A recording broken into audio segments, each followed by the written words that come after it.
आज इस क्लास में हम बात करेंगे ग्रहों के कारकत्वों के बारे में। कारकत्व यानी कि ग्रह आपकी कुंडली में, आपके जीवन में किन किन चीज़ों को दर्शाते हैं, किन किन चीज़ों को रिप्रेजेंट करते हैं, उनके बारे में पढ़ेंगे और साथ ही साथ ग्रहों के बारे में भी थोड़ा जानेंगे। तो हमारा जो पहला ग्रह है वो है सूर्य। सूर्य आपकी कुंडली में आत्मा का कारक होता है। सूर्य आपको दर्शाता है, यानी आप स्वयं ही सूर्य हैं। अगर बात होगी आपके स्वास्थ्य की तो वो हम सूर्य से देखते हैं। अब अगर संज्ञा दी जाए सूर्य को, तो सूर्य को हम ग्रहों का राजा कहते हैं। अब एक राजा में जैसे जैसे गुण पाए जाते हैं वो सारे के सारे गुण आपको सूर्य में दिखाई देंगे। फिर अगर हम आकाश में देखें तो सूर्य एक चमकीला गर्म ग्रह है। ये ठीक समय पर उगता है और ठीक समय पर अस्त भी हो जाता है। तो इन सब चीज़ों को ध्यान में रखेंगे और हम सूर्य के कारकत्व को समझने की कोशिश करेंगे। तो देखिए, एक जो राजा है वो एक अच्छा नेता होता है, एक अच्छा लीडर होता है। तो सूर्य के अंदर नेतृत्व के गुण पाए जाते हैं। इसमें आत्मविश्वास भी होता है। अगर एक राजा में आत्मविश्वास नहीं होगा, वो अच्छा लीडर नहीं होगा, तो वो अपने राज्य को चला ही नहीं पाएगा। फिर क्योंकि सूर्य आपको दर्शाता है तो आपके स्वास्थ्य के लिए जो जिम्मेदार होगा वो सूर्य होगा। अगर हम बात करें तो सूर्य के प्रकाश के बिना पृथ्वी पर जीवन संभव ही नहीं है। तो हम सूर्य को जीवन शक्ति से भी जोड़कर देखते हैं। एक राजा में राजसिक स्वभाव होता है, यानी कि अगर किसी ने उसकी प्रशंसा की तो खुश हो गया, किसी ने उसकी बुराई कर दी तो उसको क्रोध भी थोड़ा सा जल्दी हो जाता है। तो ये चीज अहंकार को दर्शाती है। तो सूर्य अहंकार को भी दर्शाता है। इसके अलावा क्रोध में सूर्य दीर्घकालीन क्रोध को दर्शाता है। अगर किसी की कुंडली में सूर्य प्रबल है तो ऐसा व्यक्ति अगर किसी से गुस्सा हो जाए तो बहुत लंबे समय तक गुस्सा रहता है। सूर्य प्रसिद्धि का भी कारक है और ये जिम्मेदारियों को भी दर्शाता है। जिनकी भी कुंडली में सूर्य प्रबल होता है वो जिम्मेदारियां लेते हैं, वो अपने उत्तरदायित्व से कभी पीछे नहीं हटते। अब क्योंकि सूर्य सही समय पर उगता है, सही समय पर डूब भी जाता है, ये चीज सूर्य को पाबंदी और अनुशासन से जोड़ती है। सूर्य एक प्रभावशाली ग्रह है और नियंत्रण करना जानता है। इसके अलावा सूर्य प्रकाश को और हड्डियों को भी दर्शाता है। जैसा कि हमने सुना ही है कि अगर किसी में कैल्शियम की कमी हो जाए तो डॉक्टर कहते हैं कि धूप सेका कीजिए, या सुबह की धूप सेकना, शाम की धूप सेकना हमारे स्वास्थ्य के लिए अच्छा भी होता है। इससे हमारी हड्डियां मजबूत होती हैं। तो हड्डियों को सूर्य दर्शाता है। हृदय को, सिर को, दाहिनी आंख यानी राइट आई जो है वो हम सूर्य से देखते हैं। गंजापन, सुचिता, सोना, तांबा, केसरी रंग, महत्वाकांक्षा, पेट, जंगल और पहाड़ियां भी हम सूर्य से देखते हैं। मंदिर, आकाश, बुखार, क्योंकि सूर्य गर्म है तो जो भी ऐसी चीजें जो गर्मी को दर्शाती हैं, जैसे कि बुखार हो गया, आपका मोटा सूत हो गया यानी जो मोटी ऊन होती है वो, ये हम सूर्य से देखेंगे। लाल चंदन और सौराष्ट्र भी हम सूर्य से देखते हैं। अब इन कार्यकत्वों को हमें याद रखना है, क्योंकि आगे चलकर जब हम कुंडली देखते हैं, कुंडली का आंकलन करते हैं, तो हमें वहां पर इन कार्यकत्वों की जरूरत पड़ती है। सूर्य का जो वार होता है वो रविवार होता है और जो रत्न होता है वो माणिक्य होता है। अब हम बात करते हैं चंद्रमा की। तो आपकी कुंडली में जो चंद्रमा है वो मन को दर्शाता है। और संज्ञा की बात करें तो चंद्रमा को हम रानी कहते हैं, रानी जो कि एक माँ भी है। तो चंद्रमा से हम माता को देखते हैं और माता से मिलने वाली देखभाल जो होती है वो भी हम चंद्रमा से ही देखते हैं। अगर हम आकाश में देखें तो चंद्रमा एक तेज चलने वाला ग्रह है। ये घटता और बढ़ता भी रहता है। तो चंद्रमा अस्थिरता, चंचलता और उतार चढ़ाव को भी दर्शाता है। ये कोमल और भावुक ग्रह होता है। चंद्रमा एक आराम प्रिय ग्रह है। सामाजिक मेल जोल इसको अच्छा लगता है, जीवन का आनंद लेना इसको अच्छा लगता है। अब ये एक मूडी ग्रह है, क्योंकि चंद्रमा आप देखिए आकाश में ये हर समय बढ़ रहा है, हर समय घट रहा है, तो इस वजह से ये एक मूडी ग्रह बन जाता है। चंद्रमा हमारी कुंडली में इतना इम्पोर्टेंट होता है कि हम अलग से एक चंद्र कुंडली बनाकर भी कुंडली का आंकलन करते हैं। इसके अलावा आपने सुना होगा कि जब ज्वार भाटा आता है, जब टाइड्स आते हैं, तो उसमें भी चंद्रमा का रोल होता है। यानी चंद्रमा का गुरुत्वाकर्षण इतना होता है कि वो समुद्र में बह रहे पानी पर असर डालता है। इसलिए जितनी भी तरल चीजें हैं, जैसे कि पानी हो गया, खून हो गया, ये सब चीज़ें हम चंद्रमा से देखते हैं। नमक को भी हम चंद्रमा से देखते हैं। जल के जितने भी स्थान होंगे, पानी की जितनी भी जगह होंगी, वो सब हम चंद्रमा से देखते हैं। नदी, समुद्र, झील, दूध, ये सारे उत्पाद हम जो है चंद्रमा से देखते हैं। बचपन भी हम चंद्रमा से देखते हैं। इसके अलावा खाना बनाना, फसलें, वनस्पति, रात का जो समय है वो भी हम चंद्रमा से देखते हैं। पोषण और बाईं आंख यानी कि जो लेफ्ट आई है वो भी हम चंद्रमा से देखते हैं। धातु में हम चांदी को चंद्रमा से देखते हैं। और कई बार आपने सुना भी होगा कि जब बच्चा पैदा होता है तो शुरू के 4-5 साल जो है हम बच्चों को चांदी की पायल या चांदी की चूड़ियां पहनाते हैं। तो बचपन और चांदी आप यहाँ पर चंद्रमा से जोड़ सकते हैं। गर्भ अवस्था भी हम चंद्रमा से देखते हैं। मासिक धर्म भी हम चंद्रमा से देखते हैं। रंगों में सफ़ेद रंग हम चंद्रमा को देते हैं। चावल हो गया, सर्दी खांसी हो गई, यात्रा करना हो गया, ये सब हम चंद्रमा से देखते हैं। वार में सोमवार चंद्रमा का होता है और जो रत्न चंद्रमा का है वो है मोती। अब जो हमारा अगला ग्रह है वो है मंगल। आकाश में अगर हम देखें तो मंगल को लाल ग्रह भी कहते हैं। तो मंगल का जो रंग है वो लाल रंग है। और अगर इसको संज्ञा दी जाए तो मंगल को हम सेनापति कहते हैं, यानी राजा ने जो कहा वो सेनापति करता है। मंगल यहाँ पर ऊर्जा और गर्मी का कारक है। ये शरीर में प्रतिरोधक क्षमता को दर्शाता है। मंगल एक गुस्सैल और क्रूर ग्रह है। ये लड़ाई झगड़ा करना पसंद करता है, क्योंकि हमने अभी बोला इसकी जो उपाधि है वो क्या है, सेनापति की। तो ये लड़ाई झगड़ा करना पसंद करता है। इसको तुरंत गुस्सा आता है लेकिन तुरंत चला भी जाता है। वहीं सूर्य का गुस्सा कैसा था, दीर्घकालीन था, लंबे समय तक रहने वाला था। मंगल का गुस्सा जल्दी आता है और जल्दी चला जाता है। मंगल जल्दी निर्णय लेता है। मंगल आपकी कुंडली में छोटे भाई बहनों का और भूमि का कारक होता है। दुर्घटनाएं, लड़ाई झगड़े, चोट लगना, ये सब हम मंगल से देखते हैं। मंगल एक उत्साह से भरा हुआ ग्रह है। तो उत्साह हो गया, प्रतिस्पर्धा की भावना हो गई, दृढ़ संकल्प हो गया, ये सब हम मंगल से देखते हैं। जिद्दीपन हम मंगल से देखते हैं। ये एक मेहनती ग्रह है और स्वतंत्र रहना पसंद करता है। ये एक सीधा और वफादार ग्रह है। जो इसके मन में होता है यही वो सामने बोलता है, पीठ पीछे किसी की बुराई नहीं करता। इसका मतलब कि जिनकी कुंडली में भी मंगल प्रबल है उनके अंदर आपको इस तरीके का व्यवहार दिखाई देगा। मंगल एक जोखिम लेने वाला ग्रह है। इसको खेल पसंद है, इसको रोमांच पसंद है। इसके अलावा मंगल रक्त को भी दर्शाता है, मांसपेशियों को भी दर्शाता है, माहवारी को भी दर्शाता है। लाल रंग मंगल का होता है। जलना, आग, गर्मी, मसालेदार चीज़ें, नॉनवेज, गणना करना, अभियंता, शैल चिकित्सा, जहाँ पर आपको हिम्मत लगती है, ये सारे प्रोफेशंस, शैल चिकित्सा हो गया, वकील हो गया, डाकू हो गया, ये सब हम मंगल से देखते हैं। अहंकार, कटाक्ष, आलोचना, छोटा कद, बावर्ची और पौरुष क्षमता हम मंगल से देखते हैं। इसका जो वार होता है वो मंगलवार होता है और रत्न इसका मूंगा होता है। अब हमारा जो अगला ग्रह है वो है बुध। तो बुध से हम देखते हैं बुद्धि, ग्रहण शक्ति और चीज़ों का विश्लेषण और व्याख्या करने की क्षमता। अगर हम इसकी संज्ञा की बात करें तो जो बुध है वो एक राजकुमार है। राजकुमार एक छोटा राजकुमार, एक छोटा बच्चा। तो जितने भी गुण आपको एक बच्चे में दिखाई देते हैं वो सबको आप बुध के साथ जोड़कर देख सकते हैं।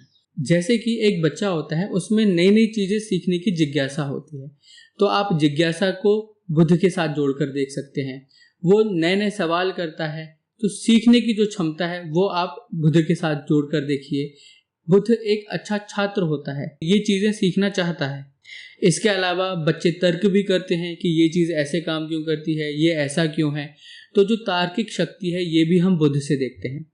जिनकी कुंडली में बुध प्रबल होता है, आप उनको बिना लॉजिक के किसी भी चीज़ के लिए कन्विंस नहीं कर सकते। आपको कोई ना कोई तर्क उन्हें देना होगा, वो आंख मूंदकर आपकी बात पर भरोसा नहीं करने वाले। जिस वजह से ये एक अच्छे व्यवसाय भी होते हैं। अगर आप व्यापार करना चाहते हैं तो आपकी कुंडली में बुध को मजबूत होना होगा। बुध संचार का, लेखन का, भाव और शब्दों के खेल का भी कारक है। लेकिन बुध एक भरोसेमंद ग्रह नहीं है। आप इस पर भरोसा नहीं कर सकते क्योंकि ये आत्म केंद्रित होते हैं, ये अपने बारे में पहले सोचते हैं। बुध एक लचीला ग्रह है, रीढ़हीन ग्रह है, जिस वजह से इसको जहां फायदा दिखाई देता है ये उधर को चला जाता है। ये अपने लाभ के लिए काम करता है।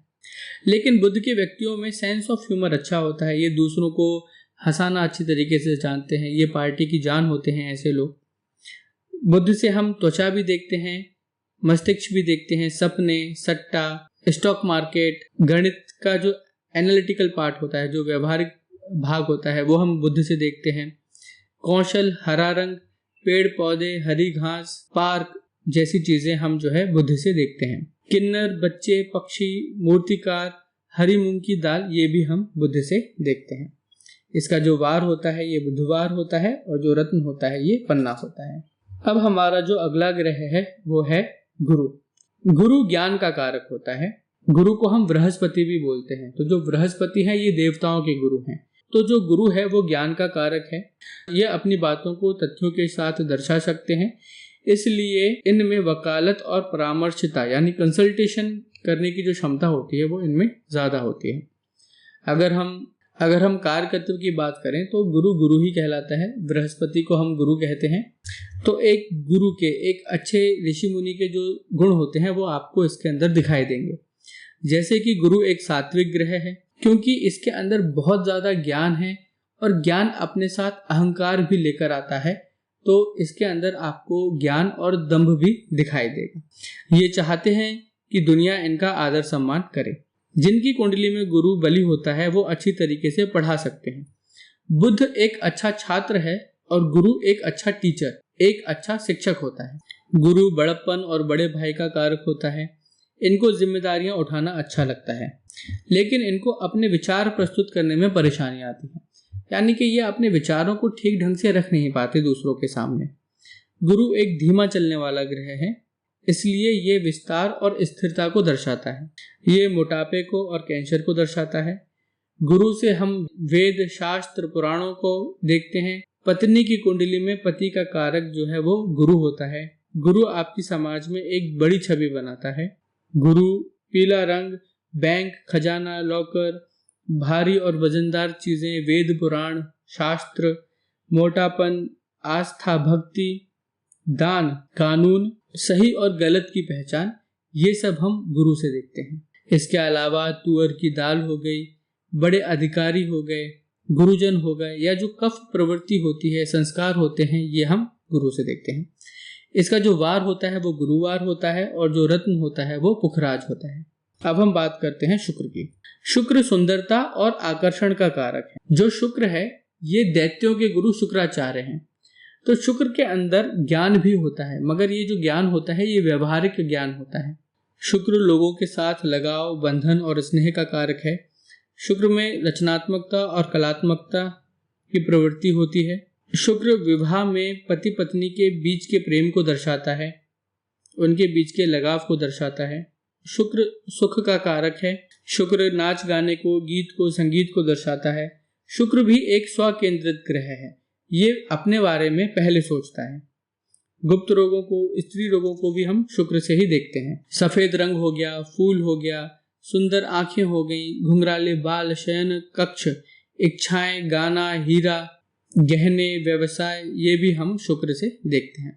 इसका जो वार होता है वो शुक्रवार होता है और जो रत्न होता है वो हीरा होता है। अब अगर हम बात करें शनि की, तो शनि एक विरक्त ग्रह है। ये निष्पक्ष ग्रह है जो अपनों की तरफदारी करने की बजाय सही चीजों को चुनता है, इसलिए यह न्यायपालिका का भी कारक होता है। शनि को हम संज्ञा देते हैं एक बुजुर्ग की। तो जैसे एक बुजुर्ग होता है वो अपने से मतलब रखता है, एकाकी जीवन जीना पसंद करते हैं, दूसरों से ज्यादा घुलना मिलना उन्हें पसंद नहीं होता। तो ये चीजें हम शनि से जोड़कर देख सकते हैं। शनि विनम्रता, आत्मविश्वास की कमी का कारक है। ये सीमित लोगों से बात करते हैं, इनको अकेला रहना पसंद है, ये अकेले काम करना पसंद करते हैं। ये एक हल्का और सूखा ग्रह है, तो इनके अंदर भावनात्मक लगाव की कमी होती है। शनि विदेश यात्रा का भी कारक होता है। शनि दुख का, देरी का, बंधन का कारक होता है। शनि हमारा परिश्रम का कारक है और जन समर्थन का कारक है। शनि से हमें लंबी चलने वाली परेशानियां मिलती हैं। ये गरीबी और पीड़ा का भी कारक है। अगर आप आध्यात्मिक उन्नति चाहते हैं तो शनि महत्वपूर्ण ग्रह बन जाता है। यहाँ पर गैस और गठिया जैसे वायु जनित जो रोग होते हैं ये हम शनि से देखते हैं। आपके बाल, नाखून, आयु, तेल, लोहा, पुराना सामान, पुरानी वस्तुएं, कुत्ता, काला रंग, कृषि भूमि, कानून, ये हम शनि से जोड़कर देखते हैं। इनका जो वार होता है वो शनिवार होता है और जो रत्न होता है वो नीलम होता है। अब हम बात करते हैं केतु की।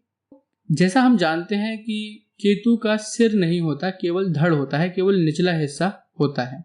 तो केतु बिना ज्यादा सोचे समझे अचानक से निर्णय लेने वाले होते हैं। केतु एक सीधा ग्रह है, इसको जिसमें कूटनीति का अभाव होता है, इसलिए जनता को, आम जन को ये ज्यादा कठोर लग सकता है। केतु अकेला रहना पसंद करता है, दुनिया से कटकर रहना पसंद करता है। ये ग्लैमर और भौतिकवादी जगत से दूर रहना पसंद करते हैं। आध्यात्मिक विकास, मंत्र साधना, पारंपरिक अध्ययन पर इनका झुकाव ज्यादा होता है। केतु जिस ग्रह के साथ भी बैठा हो उस ग्रह के नैसर्गिक कारकत्वों में कमी आ जाती है। केतु चीजों पर तर्क नहीं करता है, यह आत्मज्ञान और विश्वास पर काम करता है। मजबूत केतु वाले लोग सिर्फ बातें कहते हैं और वे वास्तविकता में हो भी जाती हैं। केतु रहस्यमय दुनिया, काला जादू, अलौकिक क्षमताओं और भूत आत्मा आदि जैसी चीजों को भी दर्शाता है। इसके अलावा अचानक किसी घटना का घट जाना, एक्सीडेंट, ऑपरेशन, सर्जरी, उतार चढ़ाव, उलझन, उग्र स्वभाव, हथियार, कुत्ता, कीड़े, चितकबरा, दुबलापन, अस्थिर दिमाग, ये सब हम केतु से देखते हैं। केतु का जो रत्न होता है ये लहसुनिया रत्न होता है। अब हम बात करते हैं राहु की। तो राहु भौतिक जगत के सुखों का कारक है। इसकी इच्छाएं अंतहीन है, इसकी इच्छाएं कभी खत्म नहीं होती, ये संतुष्ट नहीं होता कभी। ये धोखे और छल का कारक होता है। चेहरे पर आपको प्यारा लग सकता है लेकिन आपकी पीठ में छुरा घोंप सकता है। राहु अपने साथ बैठे ग्रह के कारकत्वों को पूरी तरह आत्मसात कर लेता है। राहु पॉलिटिक्स का कारक है, विदेशी भाषाओं का, विदेशी लोगों का कारक है। समाज में झूठी अफवाहें फैलाना, झूठी हवा जो फैलती है उसका कारक भी राहु ही है। जितनी भी चीजें जो समाज में अस्वीकार हैं वो सब हम राहु से देखते हैं। ये लीक से हटकर काम करना पसंद करते हैं। रॉकेट, आर्टिफिशियल इंटेलिजेंट, ये भी हम राहु से देखते हैं। बीमारियों में आपको फूड पॉइजन होना, पस आना, इन्फेक्शन होना, ये सब हम राहु से देखते हैं। राहु एक स्मार्ट ग्रह है और ये व्यवहारिक ज्ञान रखता है। मल्टीनेशनल कंपनियां हो गई, कॉर्पोरेट जो वर्ल्ड होता है, ये हम राहु से देखते हैं। राहु उन लोगों को दर्शाता है जो कम्युनिटी के बाहर के हैं, विदेशी लोग हो गए। राहु का जो रत्न होता है ये गोमेद रत्न होता है।